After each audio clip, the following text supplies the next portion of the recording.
Okay, well, we'll move on to Australia. Fortunately, we have to tackle them as well. A bowler who has been pivotal for them in the last Ashes series, certainly.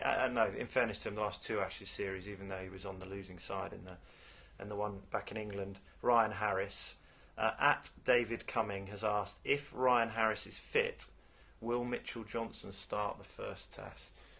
Well, I think Mitchell Johnson should start the first Test from an Australian perspective because he has a huge psychological hold over England with that dramatic performance in the last Ashes series in Australia, where he terrified, frankly, some of the batsmen, and he was totally the difference between the sides. There is still that spectre, that sort of psychological damage that he impacted there in the minds of the batsmen that played in that series, and so therefore he has to play for me. I don't care if he's not bowling well.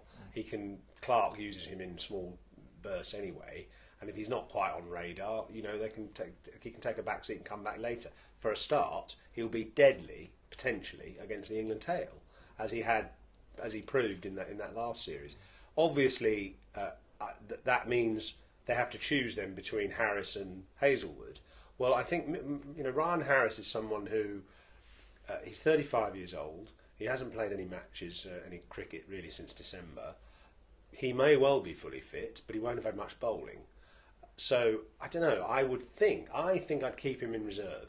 Actually, he's someone that would be great to bring in on the third Test, perhaps when England have sort of maybe got the measure of the other two, or I don't know, one of them's injured or whatever, and then suddenly you've got Harris to turn to as a sort of veteran, as a person you know exactly what you're going to get. Fantastic bowler, but 35 years old, he's not going to last the series. So I would go with the psychological impact of Johnson at the start, and then if that doesn't work, bring Harris in. Do you think Darren Lehmann and Michael Clarke might wait to see what the wicket's like at Cardiff? Because just say England do produce green wickets, they might go, actually, let's go with Ryan now. Well, that's a very good point, and I can quite see that happening.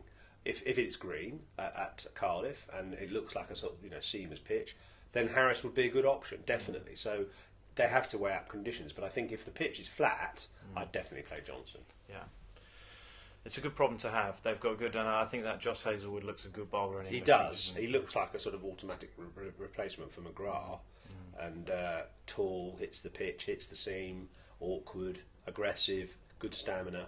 He's going to be a force, definitely. Yeah, I agree.